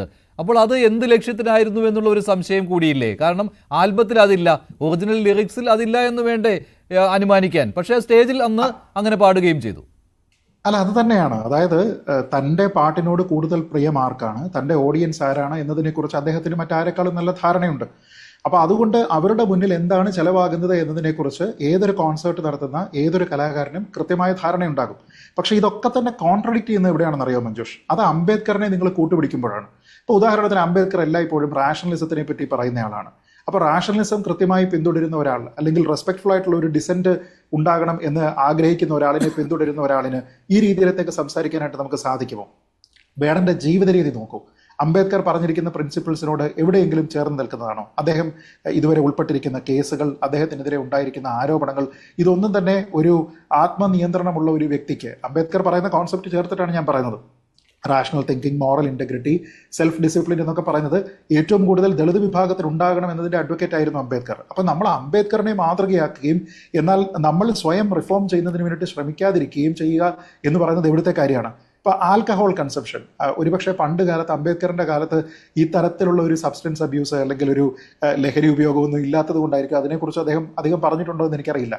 പക്ഷേ ആൽക്കഹോൾ കൺസംഷനെ പറ്റി പറയുന്നുണ്ട്. അത് ലഹരികൾക്ക്, എല്ലാ ലഹരിക്കും അത് ബാധകമാണെന്ന് നമുക്കറിയത്തില്ലേ? സാമൂഹ്യ വിവേചനത്തിനുള്ള ഒരു ഉപകരണമായിട്ടാണ് ഈ ആൽക്കഹോൾ കൺസംഷൻ എന്ന് പറയുന്നതിനെ ആൾക്കാർ ഉപയോഗിക്കുന്നത് എന്ന് അദ്ദേഹം പറയുന്നുണ്ട്. അപ്പോൾ അങ്ങനെയാണെങ്കിൽ ഡ്രഗ്സിനെതിരെ, സബ്സ്റ്റൻസ് അബ്യൂസിനെതിരെ ഏറ്റവും കൂടുതൽ സംസാരിക്കേണ്ടുന്ന ആളാണ് വേടൻ. പക്ഷെ അത് അദ്ദേഹം അതിലൊരു കാപട്യം കാണിച്ചിരുന്നില്ലേ? രാസലഹരിക്കെതിരെ അദ്ദേഹം സംസാരിക്കുകയും എന്നാൽ താൻ സ്വയം രാസലഹരി അല്ലാത്ത നിരോധിക്കപ്പെട്ട മറ്റൊരു ലഹരി ഉപയോഗിക്കുകയും ചെയ്തു എന്ന് അദ്ദേഹത്തിന് പറയേണ്ടി വരികയും ചെയ്തു എന്ന് പറയുന്നത് ഇരട്ടത്താപ്പല്ലേ? അപ്പം ഞാൻ പറയുന്നത്, നമ്മളൊരു കലയിൽ കൂടി സംസാരിക്കുന്ന സമയത്ത്, സംവദിക്കുന്ന സമയത്ത് നമ്മൾ സമൂഹത്തിലൊരു അസ്വസ്ഥത ഉണ്ടാക്കുന്നതിന്, ഒരു അസ്ഥിരത ഉണ്ടാക്കുന്നതിനാണോ ശ്രമിക്കേണ്ടത്, അതോ നീതി പുലർത്തുന്നതിന്? ശരിയാണ് ശ്രീ രാഹുൽ. ശ്രീ ഇതിൽ തന്നെ കാപട്യം കാണിക്കുകയായിരുന്നല്ലോ. ഞാനിപ്പോൾ ഇങ്ങനെ ഈ മോദി എന്ന് ഒരു സ്റ്റേജ് ഷോയിൽ പാടിയെന്ന്, കാരണം നമുക്ക് ആ വീഡിയോ ആയിരുന്നല്ലോ കിട്ടിയിരുന്നത്. അത് വെച്ചുകൊണ്ടാണല്ലോ NIAക്ക് ഈ മിനി കൃഷ്ണകുമാർ പരാതി കൊടുത്തിരിക്കുന്നത്. ആ വീഡിയോ ആണ് നമ്മുടെ പക്കലുള്ളത്. ഇപ്പോൾ മെസ്സേജിൽ വരുന്നുണ്ട്, ഒരുപാട് തവണ സ്റ്റേജിൽ അങ്ങനെ പറഞ്ഞിട്ടുണ്ട്, മോദി എന്ന് തന്നെ പറഞ്ഞുകൊണ്ടാണ് കപടദേശവാദി എന്ന് തുടങ്ങിയത് എന്ന്. പക്ഷേ ആൽബത്തിൽ നിന്ന് അത് ഒഴിവാക്കുകയും ചെയ്തു. അപ്പോൾ സൗകര്യപൂർവ്വം ഒളിച്ചു വെക്കുകയും അത് വെളിവാക്കുകയും ചെയ്തു. അപ്പോൾ അവിടെയും ഒരു കപടതയുണ്ടല്ലോ. അല്ല ശ്രീ മഞ്ജുഷ, അവിടെ എന്താ അറിയാം, വേടന്റെ ഭാഗത്തു നിന്ന് ശരികേടുകൾ വന്നിട്ടുണ്ടാകാം, ഇല്ലെന്നാരും പറയില്ല. ഉദാഹരണം, വേടൻ തന്നെ സിന്തറ്റിക് ഡ്രഗുകൾക്കെതിരെ പറയുക, അതിനുശേഷം വേടന് ഇത് പിടിക്കപ്പെടുക, പിന്നീട് വേടൻ തനിക്ക് തെറ്റുപറ്റിപ്പോയി എന്ന് പറയുകയുണ്ടായി. വേടനെ ചേർത്ത് നിർത്താൻ CPM എടുത്ത നിലപാട് സ്വാഗതാർഹമാണ്. ഏതൊരു മന്ത്രിസഭയെ അങ്ങനെ എടുക്കണം. ഇത്തരം കാര്യങ്ങളിൽ ഒരു പോളിസി പെർസ്പെക്റ്റീവ് ഉണ്ട്, പ്രത്യേകിച്ച് ജാതിയുടെ കാര്യം. ഈ ലഹരി വിരുദ്ധ സന്ദേശം നൽകുന്ന ഒരു സർക്കാർ തന്നെ ഇപ്പോൾ നാടിനെ അലട്ടുന്ന ഏറ്റവും വലിയ പ്രശ്നമാണല്ലോ ലഹരി എന്ന് പറയുന്നത്, അതും രാസലഹരി. അതിൽ അങ്ങനെ ഒരു ലഹരിക്കെതിരെ വലിയ പ്രചാരണം നടത്തുന്ന ഒരു സർക്കാർ തന്നെ ലഹരി ഞാൻ ഉപയോഗിക്കുന്നുവെന്ന് പരസ്യമായി പറയുന്നയാളെ ചേർത്ത് പിടിച്ചുകൊണ്ടും കെട്ടിപ്പിടിച്ചുകൊണ്ടുമാണോ അങ്ങനെ ഒരു സന്ദേശം നൽകേണ്ടത്? അതിനുശേഷം വേടന് തെറ്റുപറ്റിയെന്ന് വേടൻ പറയുന്നുണ്ട്. ഇപ്പോ വേടന് CPM വേടനെ എനിക്ക് അറിയില്ലായിരുന്നു എന്നൊക്കെ പറയുന്നത്, അത് അതും ഒരു കപടതയല്ലേ? ഞാൻ കൃത്യമായി പറയാം. CPM വേടനെ ചേർത്ത് നിർത്തുന്നത്, വേടനല്ല മറ്റൊരു സമുദായത്തിലെ ആളാണെങ്കിൽ CPM ചേർത്ത് നിർത്തില്ലായിരുന്നു എന്നാണ് ശ്രീജിത്ത് പണിക്കർജിയും നന്ദകുമാർജിയും ഭംഗ്യന്തരേണ ഉദ്ദേശിക്കുന്നതെങ്കിലും സത്യമാണ്, ഒരു സംശയവുമില്ല. CPM ചേർത്ത് പിടിക്കില്ല. CPM വേടൻ തന്നെ ഉപയോഗിച്ച ചൈനയിലെ ഒരു പരിശുദ്ധ പുസ്തകം കത്തിക്കുന്നത്, ചൈനയുടെ കൊടിയിൽ താഴെ മണം ഉണ്ടാകുന്നു തുടങ്ങിയ കാര്യങ്ങൾ CPM-കാർ ഹൈലൈറ്റ് ചെയ്തു പോലുമില്ല. പക്ഷെ CPM-കാരുടെ പെർസ്പെക്റ്റീവിൽ നിന്നല്ല. CPM സ്വന്തം വോട്ട് അല്ലെങ്കിൽ CPM-ന് വോട്ട് ബാങ്കിന്റേതായ താല്പര്യങ്ങൾ കാണാതിരിക്കാം. പക്ഷേ വേടനോട് എടുക്കേണ്ട സമീപനത്തിൽ ഒരു സോഷ്യൽ ജസ്റ്റിസിന്റെ സമീപനമുണ്ട്. ഞാൻ ഒരു 9 വർഷം മുമ്പത്തേക്ക് എടുക്കാം. 2016 ഓഗസ്റ്റിൽ നരേന്ദ്രമോദിജി, അന്ന് കുറെ ഗോ സംരക്ഷകർ ദളിതരെ തല്ലുന്ന ഒരു അവസ്ഥയുണ്ടായി. അതിനെ ന്യായീകരിക്കുന്ന തെലങ്കാനയുടെ BJP MLA രാജാ സിംഗ് അടക്കമുള്ളവരുണ്ടായി. രാജാ സിംഗിനെ വേദിയിൽ കയറ്റാതെ താഴെ ഇരുന്ന് മോദിജി വേദിയിൽ നിന്ന് പറഞ്ഞ വളരെ പ്രസിദ്ധമായ ഒരു പ്രസംഗമുണ്ട്. ഈ ഫേക്കായിട്ടുള്ള ഗോ സംരക്ഷകരെ കാണുമ്പോൾ എനിക്ക് കലി വരുന്നു. നിങ്ങൾക്ക് ദളിതർക്ക് നേരെ, പിന്നോക്കക്കാർക്ക് നേരെ എന്തെങ്കിലും ചെയ്യാനുണ്ടെങ്കിൽ നിങ്ങൾക്ക് അവരെ തല്ലണ്ട, പകരം എന്നെ തല്ലൂ. അല്ലെങ്കിൽ അവരെ തല്ലുകയോ കൊല്ലുകയോ വെടിവെക്കുകയല്ല, നിങ്ങൾക്കത് ചെയ്യണമെങ്കിൽ എന്നെ ചെയ്യൂ എന്ന് നരേന്ദ്രമോദിജി പറയുന്നത് പുള്ളിയെ ചെയ്യാൻ ഉദ്ദേശിച്ചല്ല. അതൊരു പോളിസിയാണ്, അതൊരു നയമാണ്, അതൊരു സമീപനമാണ്. ആ സമീപനം തന്നെയാണ് മഹാത്മാഗാന്ധി നേരത്തെ പറയുന്നത്, നമ്മുടെ തല തല്ലി പൊളിക്കുന്നില്ല അംബേദ്കർ. അതിനർത്ഥം അംബേദ്കർ വയലൻസ് ചെയ്യുന്നു എന്നല്ല. അതൊരു പോളിസി പെർസ്പെക്റ്റീവാണ്, അല്ലെങ്കിൽ ഒരു നയവും സമീപനവുമാണ്. അംബേദ്കർ തല തല്ലി പൊളിക്കാത്തത് തന്നെ അംബേദ്കറിന്റെ ഭാഗത്തുള്ള ഒരു നന്മയാണ് എന്ന് പറയുന്നതും ആത്മനിയന്ത്രണമാണെന്ന് പറയുന്നു. ശ്രീജിത് ഭായ് പറഞ്ഞ വാക്കുകൾ തന്നെ പറയുന്നുണ്ട്. അംബേദ്കറിന്റെ ഭാഗത്തു നിന്നുള്ള സെൽഫ് റെസ്ട്രെയിന്റ് ആണ്. അംബേദ്കറിസ്റ്റ് ആണ് എന്ന് പറയുമ്പോഴും സ്റ്റേജിൽ അംബേദ്കറിന്റെ പടം വെക്കുമ്പോഴും പ്രവൃത്തി വേടേണ്ടത് വേറെയാണ്. അവിടെയാണ് ഇവർ പലരും, ഞാൻ വേടനെ ബഹുമാനത്തോടെ പറയട്ടെ, അംബേദ്കറൈറ്റ് എന്നൊക്കെ പല ആൾക്കാരും പറയുന്നത് ഈ ഹിന്ദു സമൂഹത്തെ ജാതി കൊണ്ട് വിഘടിപ്പിക്കാൻ വേണ്ടി മാത്രമാണ്. ജാതി സെൻസസ് അടക്കം മറ്റു പല കാര്യങ്ങളും പറയുന്നത് ജാതിയോട് എന്തെങ്കിലും നന്മ കാണിക്കാനല്ല. ഒരു വശത്ത് BJP-യുടെ ഹിന്ദുത്വ രാഷ്ട്രീയം ഹിന്ദു കൺസോൾട്ടേഷനിലേക്ക് ഫോക്കസ് ചെയ്യുമ്പോൾ മറുവശത്ത് ജാതി ഉപയോഗിച്ച് അതിനെ ഹിന്ദുക്കളെ വിഭജിക്കാന്നുള്ളൊരു ചിന്തയാണ്. രണ്ട് വശത്തും ഇല്ലേ? ഒരു വശത്ത് ഇസ്ലാമോഫോബിയ ഉപയോഗിച്ച് ഹിന്ദുക്കളെ കൺസോൾട്ടേറ്റ് ചെയ്യാൻ നോക്കുന്നു, മറുവശത്ത് ബ്രാഹ്മണ ഫോബിയയും സവർണ ഹിന്ദു ഫോബിയയും ഹിന്ദു ഫോബിയയും ഉപയോഗിച്ച് ഹിന്ദുക്കളെ വിഘടിപ്പിക്കാൻ നോക്കുന്നു. രണ്ടു ഭാഗത്തും എക്സ്ട്രീംസ്. താങ്കൾ രണ്ട് ഭാഗത്തെ ന്യായീകരിക്കുകയാണോ അതോ രണ്ട് ഭാഗവും തെറ്റാന്ന് പറയുകയും രണ്ട് ഭാഗവും തെറ്റാന്ന് പറയുകയും ആ രണ്ട് രാഷ്ട്രീയവും അല്ല നമ്മുടെ തലപ്പത്ത് നിൽക്കുന്ന ആരും ചെയ്യുന്നത്. അത് കോൺഗ്രസ് അതേ വാക്കുകൾ കൊണ്ട് തന്നെ താങ്കൾ വേടനെ ന്യായീകരിക്കുകയും ഉൾക്കൊള്ളുകയും ന്യായീകരിക്കുകയല്ല. വേടന് തെറ്റുകൾ പറ്റിയെങ്കിൽ ആ തെറ്റിനെ അക്നോളജ് ചെയ്ത് വേടനെ തിരികെ കൊണ്ടുവരണം. വേടനെ മാത്രമല്ല, നമ്മുടെ ഷൈൻഡോൺ ചാക്കോ ആണെങ്കിലും ശ്രീനാഥ് ഭാസി ആണെങ്കിലും അല്ലെങ്കിൽ ഖാലിദ് റഹ്മാനെ ആണെങ്കിലും ഈ വീണു പോകുന്നവരെ, യങ്സ്റ്റേഴ്സിന് വഴിതെറ്റി പോകുന്നവരെ തിരിച്ചു കൊണ്ടുവരാൻ നമുക്കൊരു മെക്കാനിസം വേണ്ടേ? ഒരു വീണ്ടെടുപ്പ്, ഒരു റിഡംഷൻ മെക്കാനിസം വേണ്ടേ? അങ്ങനെയല്ലേ നമ്മൾ പോകുന്നത് നമ്മുടെ ഒരു സമൂഹം. ഞാൻ ഇനി ഒരു കാര്യം കൂടെ, പ്രത്യേകിച്ച് നന്ദകുമാർജിക്ക് അതിൽ മറുപടി പറയാം. അതുകൊണ്ടാണ് RSSന്റെ സർസംഘചാലക് പറയുന്നത് പശു ഇറച്ചി കഴിച്ചു എന്നല്ല, പശു ഇറച്ചി കഴിച്ചിട്ട് പോലും പിന്നോക്ക സമൂഹങ്ങളെ നമുക്ക് ഒന്നിപ്പിക്കണമെങ്കിൽ ഒന്നിപ്പിക്കണമെന്ന് പറയുന്നത്. അതായത് 1857 ഇതിന്റെ പേരിലാണ് ഒന്നാം സ്വാതന്ത്ര്യ സമരം ഉണ്ടാകുന്നത്, മംഗൾ പാണ്ഡെ അടക്കം പശുവിന്റെ ഇറച്ചിയുടെ പേരിൽ. ആ പശുവിന്റെ ഇറച്ചി കഴിച്ച് 42 തലമുറ നരകത്തിൽ പോയിട്ടാണെങ്കിൽ പോലും അത് ചെയ്യുമെന്ന് പറയുന്നത്. രാഹുൽ പറഞ്ഞ ഒരു കാര്യത്തിനുള്ള മറുപടി, ഇപ്പോൾ സവർണനെയായിരുന്നു ഇങ്ങനെ അറസ്റ്റ് ചെയ്തിരുന്നത് എങ്കിൽ ഈ പിന്തുണ കിട്ടുമായിരുന്നോ എന്നതാണ് താങ്കളും ശ്രീജിത്തുമൊക്കെ ഉദ്ദേശിച്ചത് എന്ന് മറുപടി.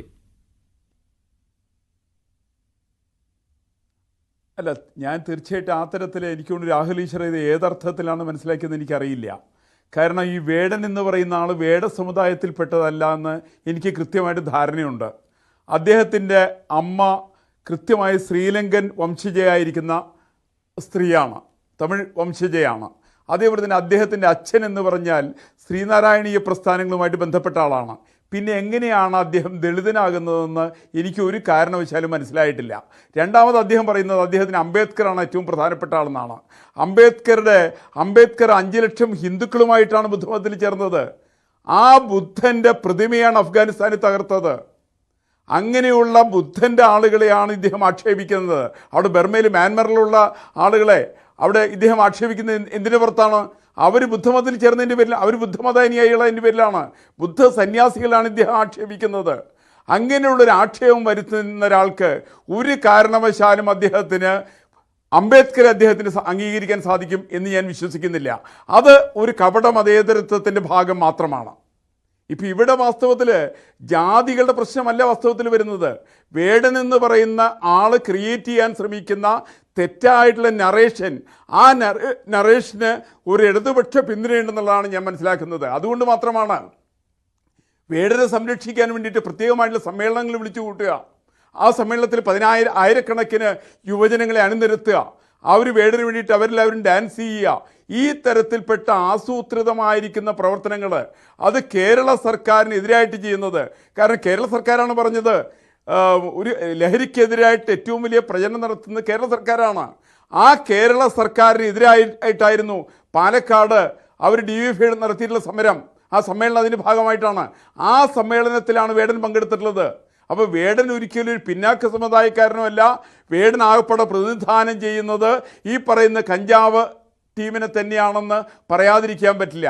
പിന്നെ നമുക്ക് വേണമെങ്കിൽ കഞ്ചാവ് ഉപയോഗിക്കുന്ന ആളുകൾ, നേരത്തെ രാഹുൽ പറഞ്ഞ പോലെ അവർ മനസ്താപം ഉണ്ടായിട്ട് അവർ മാറി എന്നുള്ളത്, അങ്ങനെ മാറിക്കോട്ടെ, അതിനെന്താ വിരോധം?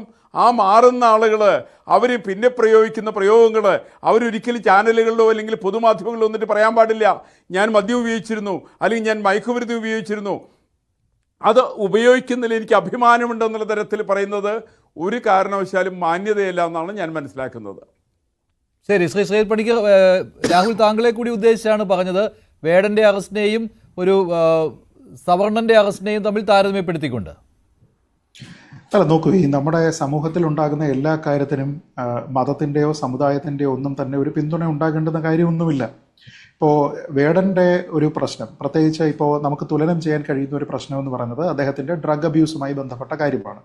അങ്ങനെയുള്ള ഒരു കാര്യത്തിൽ അദ്ദേഹത്തിന് വേണ്ടി എത്രയോ ആൾക്കാരാണ് അദ്ദേഹത്തിന് പിന്നിൽ റാലി ചെയ്തതിന് ശേഷം അദ്ദേഹത്തിന് പിന്തുണ നൽകുന്നതിന് വേണ്ടി അന്ന് മത്സരിച്ചത് എന്ന് ആലോചിച്ച് നോക്കുക. മറ്റൊരു മതവിഭാഗത്തില്ല, നമ്മൾ ഈ പറയുന്ന സോക്കോൾഡ് സവർണ വിഭാഗമൊന്നുമല്ല, മുസ്ലിം മതവിഭാഗത്തിൽ ഇവിടുത്തെ ഒരു ന്യൂനപക്ഷമാണല്ലോ. ഇസ്ലാം മതവിഭാഗത്തിൽ തന്നെയുള്ള ഖാലിദ് റഹ്മാന് ഈ പിന്തുണ ഉണ്ടായില്ല. എന്തുകൊണ്ടാണ് ഉണ്ടാകാതിരുന്നത്? അദ്ദേഹം സവർണനായതുകൊണ്ടാണോ? അല്ല. ഷൈൻ ടോം ചാക്കോ വീണ്ടും ഒരു ലെസർ നമ്പർ ഓഫ് ആൾക്കാരുള്ള ഒരു ന്യൂനപക്ഷമാണ്. ആ ഷൈൻ ടോം ചാക്കോയ്ക്ക് ആ പിന്തുണ ഉണ്ടായില്ല. എന്തുകൊണ്ടാണ്? അപ്പോൾ ഇവിടുത്തെ ഒരു പ്രശ്നം, നമ്മൾ ഈ അംബേദ്കർ എന്നൊക്കെ പറഞ്ഞ് 100 തവണ പറയുന്ന സമയത്ത് നമ്മൾ ആരെയൊക്കെയോ ഏതൊക്കെയോ സമുദായത്തെയോ പ്രതിനിധാനം ചെയ്യുന്നുണ്ട് എന്നുള്ള ഒരു തോന്നൽ സമൂഹത്തിൽ ഉണ്ടാക്കി കഴിഞ്ഞാൽ അങ്ങനെ അംബേദ്കറാണ് എൻ്റെ ഹീറോ എന്ന് ചിന്തിക്കുന്ന ആൾക്കാരെല്ലാവരും നമ്മളോടൊപ്പം നിൽക്കുമെന്ന് ആരെങ്കിലും കരുതുന്നുണ്ടെങ്കിൽ ഇതൊരു കാപട്യമല്ലേ? അപ്പോൾ ഞാൻ ചോദിക്കുന്നത്, അംബേദ്കറിൻ്റെ കാഴ്ചപ്പാടുകൾ, എത്രത്തോളം കാഴ്ചപ്പാടുകൾ നമുക്ക് വേണമെങ്കിൽ ഒരു പ്രത്യേക ചർച്ച തന്നെ അതുമായിട്ട് ബന്ധപ്പെട്ടാകാം. അംബേദ്കറിൻ്റെ കാഴ്ചപ്പാടുകളെ എവിടെയാണ്, ഏത് കാഴ്ചപ്പാടിനെയാണ് വേടൻ ഈ പൊതുസമൂഹത്തിന് ബോധ്യമാകുന്ന രീതിയിലത്തേക്ക് ഫർദർ ചെയ്യാനായിട്ട് ശ്രമിച്ചിട്ടുള്ളത്? ഇപ്പം ഞാൻ എത്രയോ എണ്ണം ഇവിടെ ഉദാഹരണം പറഞ്ഞു. ആ ഉദാഹരണം പറഞ്ഞിരിക്കുന്നതെല്ലാം അംബേദ്കർ ഒരു വഴിക്ക് പോകുന്നു, അതിന് നേരെ ഓപ്പോസിറ്റ് ആയിട്ടുള്ള 180 ഡിഗ്രി വ്യത്യാസമുള്ള ഒരു കോണിൽ കൂടി വേടൻ നടന്നു പോവുകയാണ്.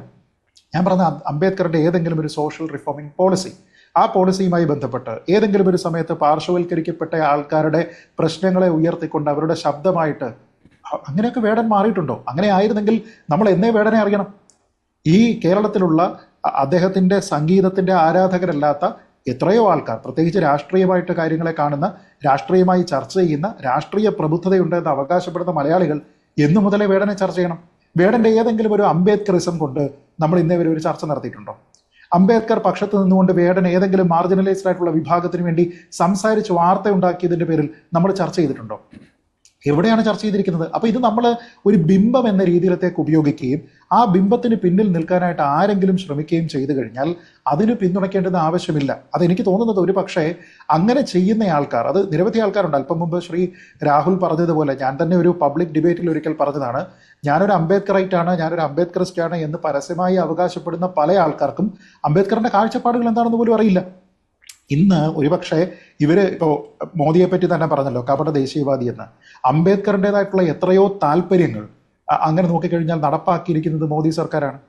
ഈ നമ്മുടെ തൊട്ടടുത്ത് കിടക്കുന്ന ഇസ്ലാം ഡോമിനേറ്റഡ് ആയിട്ടുള്ള രാജ്യങ്ങളിൽ നിന്നുള്ളവർക്ക്, അവിടെയുള്ള ന്യൂനപക്ഷങ്ങൾക്ക് ഇന്ത്യയിൽ പൗരത്വം കൊടുക്കണമെന്ന് ആദ്യം വാദിച്ചിരുന്ന ആൾക്കാരിൽ ഒരാൾ അംബേദ്കർ അല്ലേ? അങ്ങനെ വാദിച്ചിരുന്ന അംബേദ്കറിൻ്റെ താല്പര്യപ്രകാരം ഉണ്ടായിരുന്ന കാര്യമല്ലേ ഇവിടെ നടപ്പാക്കിയ പൗരത്വ ഭേദഗതി നിയമം? അന്ന് ഈ ആൾക്കാരല്ല, അംബേദ്കറൈറ്റ് എന്ന് പറയുന്ന ആൾക്കാരോ വേടനോ ഒക്കെ തന്നെ അതിനെ അംഗീകരിക്കുന്നത് നമ്മൾ എവിടെയെങ്കിലും കണ്ടോ? ഇന്ത്യ എന്ന് പറയുന്നത് ഒരു ഇൻ്റഗ്രേറ്റഡ് സ്വഭാവത്തിലുള്ളതായിരിക്കണം എന്നുള്ള ചിന്ത എല്ലാ കാലവും അംബേദ്കറിനുണ്ടായിരുന്നു. അപ്പം മെയിൻ സ്ട്രീമിൽ നിന്ന് മാറ്റി നിർത്തിയിരുന്ന കാശ്മീരിനെ യൂണിയനിലേക്ക് ഇന്റഗ്രേറ്റ് ചെയ്യുന്ന രീതിയിൽ ആർട്ടിക്കിൾ 370 എടുത്ത് കളയുന്ന സമയത്ത് അംബേദ്കറിനെ ആരെങ്കിലും അംഗീകരിച്ചോ? മോദി ദേശീയവാദിയാണോ കപട ദേശീയവാദിയാണോ എന്ന് അംബേദ്കറൈറ്റുകളായിട്ടുള്ള ആൾക്കാരുടെ അഭിപ്രായം എന്തായിരുന്നു? കാസ്റ്റ് സെൻസസ് നോക്കൂ, ഇപ്പൊ BJP ഒരു നയം മാറ്റി. പക്ഷേ കോൺട്രവേഴ്സി ഉണ്ടായിരുന്നത് എന്താണ്? കാസ്റ്റ് സെൻസസ് എന്ന് പറയുന്നത് കാസ്റ്റ് എന്യൂമറേറ്റ് ചെയ്യാനായിട്ട് എന്തെങ്കിലും അംബേദ്കർ പറഞ്ഞിട്ടുണ്ടോ? കാസ്റ്റ് എന്യൂമറേറ്റ് ചെയ്യാൻ ഒരിക്കലും അംബേദ്കർ പറഞ്ഞിട്ടില്ല. പക്ഷേ അംബേദ്കറൈറ്റ് ആയിട്ടുള്ള ആൾക്കാരുടെ എല്ലാം താല്പര്യം എന്താണ്? സെൻസസ് എടുക്കുന്ന സമയത്ത് കാസ്റ്റ് എന്യൂമറേറ്റ് ചെയ്യണം എന്ന രീതിയിലത്തേക്കാണ് പറഞ്ഞത്. ഞാൻ ചോദിക്കുന്നത് നിങ്ങളുടെ ഏത് വ്യൂ ആണ്? ഇപ്പോൾ നമ്മുടെ നാട്ടിൽ തന്നെ 1921 ഉണ്ടായിരുന്ന മലബാർ കലാപം, ആ മലബാർ കലാപം എന്ന് പറയുന്നത് ഒരു ഹിന്ദു വംശഹത്യയായിരുന്നു എന്ന് അർത്ഥശങ്കയ്ക്കിടയില്ലാത്ത വിധം എഴുതിയ ആളാണ് അംബേദ്കർ. ആ അംബേദ്കറിനെ വേടൻ പിന്തുണയ്ക്കുന്നുണ്ടോ? അംബേദ്കറിന്റെ ആ അഭിപ്രായം അംബേദ്കറൈറ്റുകളായിട്ടുള്ള ആൾക്കാർക്കുണ്ടോ? എവിടെയുള്ളത്? ഞാൻ പറഞ്ഞത് അങ്ങനെ നിങ്ങൾ അംബേദ്കറിനെ ഒരു ബിംബമായി വെക്കുകയും അംബേദ്കർ പറഞ്ഞിരിക്കുന്ന കാര്യങ്ങൾ ചെയ്യാതെ അതിന് എക്സ്ട്രീം ഓപ്പോസിറ്റ് ആയിട്ടുള്ള കാര്യങ്ങൾ ചെയ്യുകയും ചെയ്യുന്ന ഒരു വലിയ വിഭാഗം ആൾക്കാർ നമ്മുടെ നാട്ടിലുണ്ട്. അവരെല്ലാവരും പറയുന്നത് ഞങ്ങൾ അംബേദ്കറിന്റെ പാതയാണ് പിന്തുടരുന്നത് എന്നാണ്. അല്ല, യു ആർ റോങ്. നിങ്ങൾ ഈ ചെയ്യുന്നതെല്ലാം തന്നെ അംബേദ്കർ പറഞ്ഞതിന് വിരുദ്ധമായിട്ടുള്ള കാര്യങ്ങളാണ്. അപ്പൊ അങ്ങനെയാണ് എങ്കിൽ അംബേദ്കർ മുന്നോട്ട് വെച്ചിരിക്കുന്ന ആശയങ്ങളെ പ്രചരിപ്പിക്കാനായിട്ട് നിങ്ങൾ ആത്മാർത്ഥമായി ശ്രമിച്ചിരിക്കുന്നത് എവിടെയാണ്?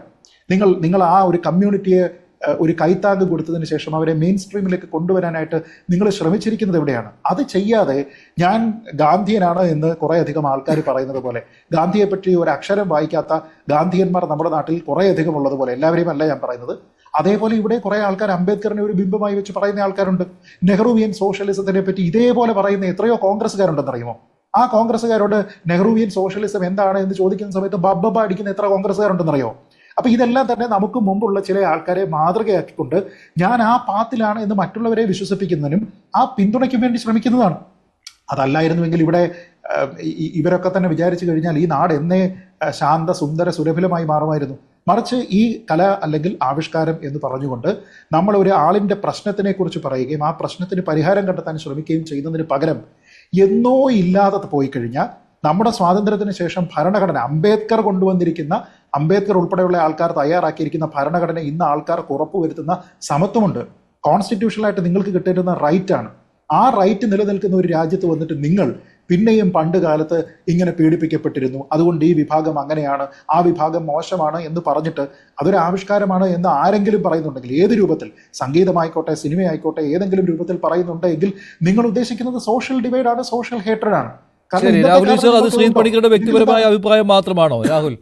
അല്ല, ശ്രീജിത്ത് പണിക്കർജി ഒരുപാട് പേരുടെ ആശയം പ്രതിദാനം ചെയ്യുന്ന ഒരു വ്യക്തിയാണ്. പക്ഷെ എനിക്ക് അദ്ദേഹത്തോടുള്ള ഒരു ബഹുമാനപരസ്പരമുള്ള വിയോജിപ്പ് എന്താന്ന് പറഞ്ഞാലേ, നമുക്ക് ഇത്തരം വിഷയങ്ങളിൽ കുറച്ചുകൂടെ ഓർഗാനിക് ആയ സമീപനം സ്വീകരിക്കണം. ഉദാഹരണം ശ്രീജിത്ത് തന്നെ മുമ്പ് പറഞ്ഞിട്ടുള്ള ഒരു കാര്യം, നമ്മുടെ പെരിയോർ രാമസ്വാമി നായ്ക്കറെ കുറിച്ച് നമ്മുടെ നെഹ്റുജി ഇദ്ദേഹത്തിന് ഭ്രാന്താണ് എന്ന് വരെ പറയുന്നുണ്ട്. പക്ഷേ മഹാത്മാഗാന്ധി ജീവിച്ചിരുന്നെങ്കിൽ അത് പറയില്ല. മഹാത്മാഗാന്ധി ജീവിച്ചിരുന്നെങ്കിൽ പെരിയോർ രാമസ്വാമി നായ്ക്കറുടെ അടുത്ത് പോയി പറയുമായിരുന്നു, പെരിയോറെ എനിക്ക് ആകെ വിഷമമായി, നിങ്ങൾ ബ്രാഹ്മണരെ കുറിച്ചും ഹിന്ദുക്കളെ കുറിച്ച് പറഞ്ഞതിൽ വിഷമമായി, ഇനി ഞാൻ നിങ്ങളോട് ഇങ്ങനെ പറയുകയാണെങ്കിൽ ഞാൻ നിങ്ങളോട് പിണങ്ങും, നിങ്ങൾ എൻ്റെ കൂടെ വരണം എന്ന് പറയുന്നതാണ് ഗാന്ധിയൻ സമീപനം. ഇപ്പൊ 1956 4 ലക്ഷത്തോളം 3,80,000 അല്ലെങ്കിൽ 4 ലക്ഷം 5 ലക്ഷം പേരോടൊപ്പം അംബേദ്കർ ബുദ്ധിസ്റ്റായി മാറിയത്. മഹാത്മാഗാന്ധി ജീവിച്ചിരിപ്പുണ്ടെങ്കിൽ ഉറപ്പായിട്ട് സമ്മതിക്കില്ലായിരുന്നു. മഹാത്മാഗാന്ധി ജീവിച്ചിരിപ്പുണ്ടായിരുന്നെങ്കിൽ അംബേദ്കറിന്റെ വീട്ടിന്റെ ഫ്രണ്ടിൽ ചെന്ന് സത്യാഗ്രഹം ഇരുന്ന് അംബേദ്കർ പോവരുത്, അംബേദ്കർ നമ്മുടെ കൂടെ നിൽക്കണമെന്ന് പറഞ്ഞ് നിൽക്കും. അങ്ങനെ പൂനാ പാക്ട് അല്ല. പക്ഷേ രാഹുൽ, അംബേദ്കറിന് തീരെ ബഹുമാനമില്ലാതിരുന്ന നമ്പർ 1 രാഷ്ട്രീയ നേതാവ് മഹാത്മാഗാന്ധി തന്നെയായിരുന്നു. അല്ല, അത് എന്തുകൊണ്ടാണ് ശ്രീ പണിക്കർജിക്ക് അറിയാമോ? അങ്ങയ്ക്കും എനിക്കും വേണ്ടി പൂനാ പാക്ടിൽ സവർണ ഹിന്ദുക്കൾക്ക് വേണ്ടി അംബേദ്കറെ ഇമോഷണലി ബ്ലാക്ക്മെയിൽ ചെയ്യിച്ചു പൂനാ പാക്ട് ഒപ്പിടിച്ചു. നമ്മൾ മഹാത്മാഗാന്ധി മരിച്ചു എന്ന വാർത്ത കിട്ടുന്ന സമയത്ത് അതെന്തുകൊണ്ട് പറഞ്ഞു എന്ന് പിന്നെ റിപ്പോർട്ട് ചെയ്യപ്പെട്ടത് thank God the Eclipse is over എന്നാണ്.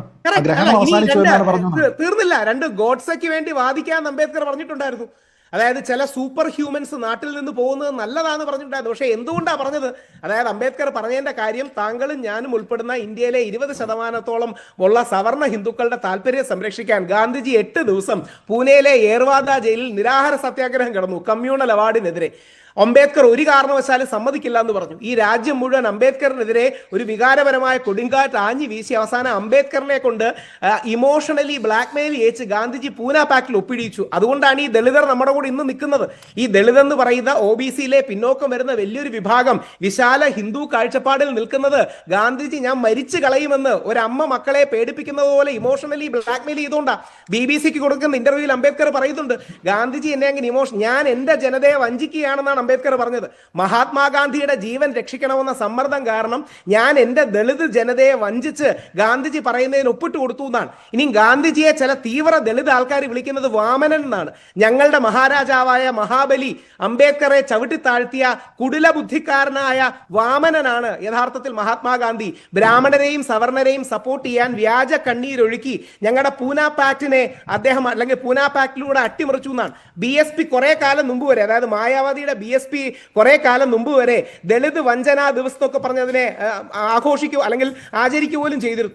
അപ്പൊ നമ്മുടെ രാജ്യം അങ്ങനെ സമന്വയമാണ്. മഹാത്മാഗാന്ധി എന്ന് പറയുന്ന സവർണ ഹിന്ദു ആക്ടിവിസ്റ്റ് മെനക്കെട്ട് ബുദ്ധിമുട്ടി അംബേദ്കറിനെ കൂടെ നിർത്തി ഈ പൂന പാക്ട് കൊണ്ടുവന്നത് ഹിന്ദുക്കളെ വിഭജിക്കാതിരിക്കാനാണ്. ശ്രീത് ഭായ്ക്ക് ഓർമ്മ കാണും അന്ന്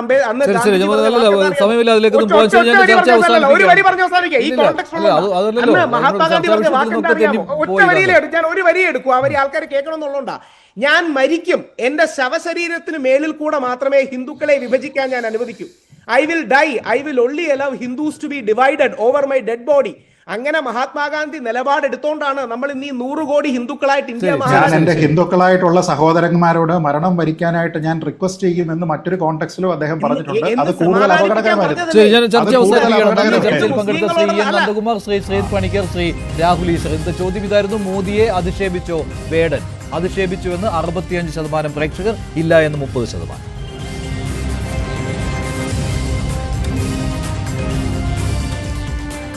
വേണ്ടി അവസാനിക്കുന്നു. നന്ദി, നമസ്കാരം.